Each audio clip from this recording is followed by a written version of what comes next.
হিমন্ত বিশ্ব শৰ্মা এজন ভণ্ড নেতা। হিমন্ত বিশ্ব শৰ্মা হ'ল এজন ভণ্ডামী চৰিত্ৰৰ আৰু নিম্ন ৰুচি সম্পন্ন মানসিকতাৰে কথা কোৱা নেতা। এইদৰে সংবাদ মাধ্যমযোগে মন্তব্য প্ৰদান কৰিলে অসম প্ৰদেশ কংগ্ৰেছৰ মুখপাত্ৰ ৰাতুল কলিতাই। যোৱাকালি মুখ্যমন্ত্ৰী হিমন্ত বিশ্ব শৰ্মা ডাঙৰীয়াই এনেকুৱাকৈ মানে কিছুমান কথা ক'লে, যি কথাই আচলতে তেখেত যে এগৰাকী ভণ্ড নেতা আৰু তেওঁৰ যি ভণ্ডামী, এই ভণ্ডামী চৰিত্ৰ আৰু নিম্ন ৰুচিসম্পন্ন কথা কোৱাৰ যি মানসিকতা, নিকৃষ্ট মানসিকতা যে কালি জল জল পটপট হৈ ৰাইজৰ আগত ধৰা পৰিছে। কিন্তু কিয় এনেকৈ মুখ্যমন্ত্ৰী হিমন্ত বিশ্ব শৰ্মাক ভণ্ড নেতা বুলি ক'লে ৰাতুল কলিতাই? শেহতীয়াকৈ দ্য ক্ৰছ কাৰেণ্টৰ সাংবাদিক দিলৱাৰ হুছেইনক লৈ উদ্ভৱ হোৱা পৰিস্থিতিৰ সন্দৰ্ভত বৃহস্পতিবাৰে সংবাদমেলযোগে অদ্ভুত মন্তব্য কৰিছিল মুখ্যমন্ত্ৰী হিমন্ত বিশ্ব শৰ্মাই, যাক লৈ সৰ্বত্ৰ সৃষ্টি হৈছিল বিভিন্ন প্ৰতিক্ৰিয়াৰ। আৰু তাৰ সমান্তৰালভাৱে সাংবাদিক দিলৱাৰ হুছেইন মজুমদাৰৰ গ্ৰেপ্তাৰ সন্দৰ্ভত মুখ্যমন্ত্ৰী হিমন্ত বিশ্ব শৰ্মাৰ বক্তব্যৰ বিৰোধিতাৰে অসম প্ৰদেশ কংগ্ৰেছ কমিটিৰ সামাজিক মাধ্যম আৰু তথ্য প্ৰযুক্তি বিভাগৰ অধ্যক্ষ ৰাতুল কলিতাই প্ৰতিক্ৰিয়া প্ৰকাশ কৰিছে।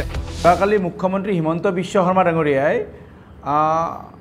এনেকুৱাকৈ মানে কিছুমান কথা ক'লে, যি কথাই আচলতে তেখেত যে এগৰাকী ভণ্ড নেতা আৰু তেওঁৰ যি ভণ্ডামী, এই ভণ্ডামী চৰিত্ৰ আৰু নিম্ন ৰুচিসম্পন্ন কথা কোৱাৰ যি মানসিকতা, নিকৃষ্ট মানসিকতা যে কালি জল জল পটপট হৈ ৰাইজৰ আগত ধৰা পৰিছে, সেই কথাৰ কাৰণে মই আচলতে বাইট দিব বিচাৰোঁ। মেইন কথাটো হৈছে কি, তেখেতে কৈছে যে পৰ্টেল চেনেলত কাম কৰা ব্যক্তিসকল সাংবাদিক নহয়।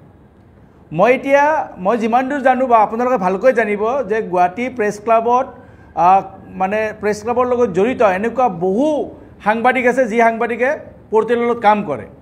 আৰু হিমন্ত বিশ্ব শৰ্মা ডাঙৰীয়াই এনেকৈ মানে প্ৰেছ ক্লাবক চেলেঞ্জ কৰিছে যে গুৱাহাটী প্ৰেছ ক্লাবৰ সহকাৰী সাধাৰণ সম্পাদকৰ দৰে এটা গুৰুত্বপূৰ্ণ বিষয়বাবদ থকা ব্যক্তি এগৰাকীক তেওঁ সাংবাদিক নহয় বুলি তেখেতে ক'ব বিচাৰিছে।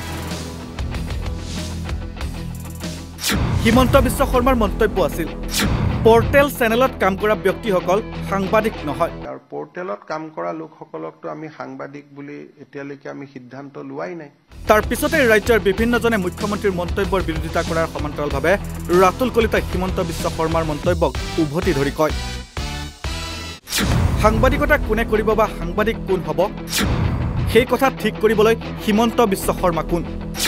হিমন্তক কোনে এনে দায়িত্ব প্ৰদান কৰিলে, নাইবা তেওঁৰ হাতত এনে কি শক্তি আছে যে তেওঁহে ক'ব পাৰিব এইগৰাকী সাংবাদিক হয়, এইগৰাকী সাংবাদিক নহয়? মই হিমন্ত বিশ্ব শৰ্মাক সুধিব বিচাৰিছোঁ যে সাংবাদিকতা কোনে কৰিব বা সাংবাদিক কোন হ'ব, তেওঁ কোন হয় ঠিক কৰিবলৈ?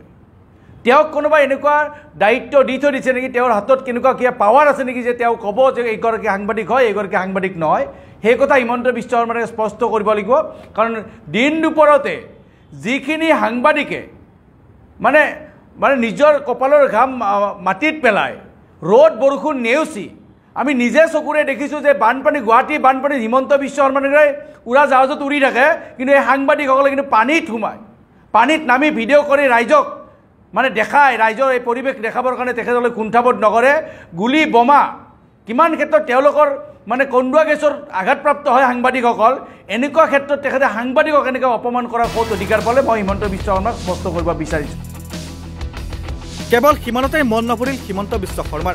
সাংবাদিক দিলৱাৰ হুছেইনৰ মাত্ৰ ৪-৫টা ডাম্পাৰক লৈও চকুত লাগিল মুখ্যমন্ত্ৰী হিমন্ত বিশ্ব শৰ্মাৰ। ৪-৫খন ডাম্পাৰ লৈ ব্যৱসায় কৰাৰ বাবেই দিলৱাৰ হুছেইন সাংবাদিক নহয়, তেওঁ হ'ল এজন ব্যৱসায়ী। এই অদ্ভুত মন্তব্যক লৈ এতিয়া সামাজিক মাধ্যমত প্ৰতিক্ৰিয়াৰ জোৱাৰ। ইয়াক লৈ ৰাতুল কলিতাৰ মন্তব্য, সাংবাদিক কৰা ব্যক্তিসকলে ব্যৱসায় কৰিব নোৱাৰে নেকি? ব্যৱসায় কেৱল হিমন্তৰ পৰিয়ালেহে কৰিব পাৰে নেকি? অসমত কেৱল হিমন্তৰ পৰিয়ালেহে ব্যৱসায় কৰি সম্পত্তিৰ পাহাৰ গঢ়িব পাৰে নেকি? লগতে তেখেতে এটা কথা কৈছে যে যিগৰাকী সাংবাদিকক তেখেতসকলে মানে গ্ৰেপ্তাৰ কৰি ৰাখিছে, বাৰে বাৰে তেখেতৰ ওপৰত এটা কেছ জাপি দি আছে দিলৱাৰ হুছেইন মজুমদাৰ ডাঙৰীয়া। তেখেতে কৈছে যে তেখেতৰ হেনো ডাম্পাৰ আছে, ৪-৫খনমান ডাম্পাৰ আছে, গতিকে তেখেতে ব্যৱসায়ী হয়, তেওঁ সাংবাদিক হ'ব নোৱাৰে। তাৰমানে সাংবাদিক কৰা ব্যক্তিসকলে কোনে ব্যৱসায় কৰিব নোৱাৰে। ব্যৱসায় কেৱল হিমন্ত বিশ্ব শৰ্মাৰ পৰিয়ালে কৰিব। অসমত কেৱল হিমন্ত বিশ্ব শৰ্মাৰ পৰিয়ালে থাকিব, যিয়ে ব্যৱসায় সাম্ৰাজ্য গঢ়িব, সম্পত্তিৰ পাহাৰ গঢ়িব, পাৰিলে অসম চৰকাৰৰ যিমান বাজেটৰ ধন আছে তাতকৈ বেছি তেওঁলোকৰ সম্পত্তিৰ মানে মূল্য কৰিব বিচাৰি আছে হিমন্ত বিশ্ব শৰ্মাৰ। ইয়াৰ লগতে মুখ্যমন্ত্ৰী হিমন্ত বিশ্ব শৰ্মালৈ ৰাতুল কলিতাৰ অন্য এক প্ৰশ্ন, মুখ্যমন্ত্ৰী মহোদয়, আপুনি ৰাজনীতিত অহাৰ পূৰ্বে আপোনাৰ পৰিয়ালে এনেকৈ সম্পত্তিৰ বিস্তাৰ কৰিছিল নেকি?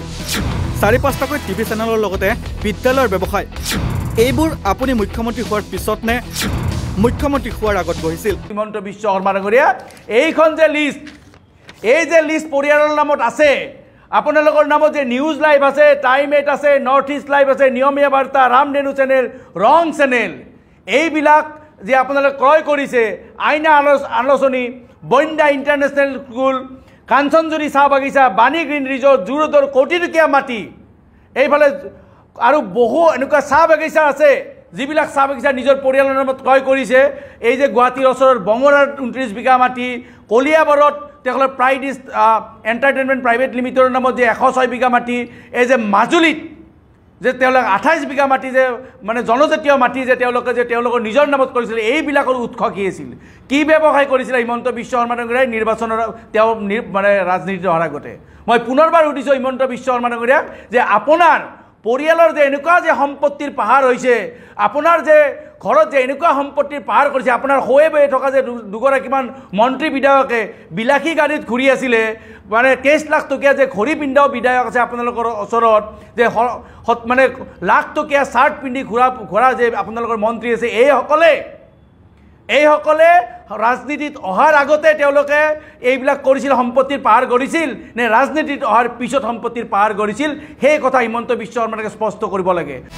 ইয়াৰ লগতে হিমন্ত বিশ্ব শৰ্মাই যদি এনে ভণ্ড চৰিত্ৰৰে ৰাজ্যখন চলাব বিচাৰিছে তেন্তে তাত বিফল হ'ব হিমন্ত চৰকাৰ। হিমন্ত বিশ্ব শৰ্মাই গণতন্ত্ৰৰ চতুৰ্থ স্তম্ভত হাত দিছে, গতিকে 12টা মাহৰ পিছত তেওঁৰ অৱস্থা বাংলাদেশৰ শ্বেখ হাছিনাৰ দৰেই হ'ব পাৰে। গতিকে হিমন্ত বিশ্ব শৰ্মাই সাৱধান থকা ভাল।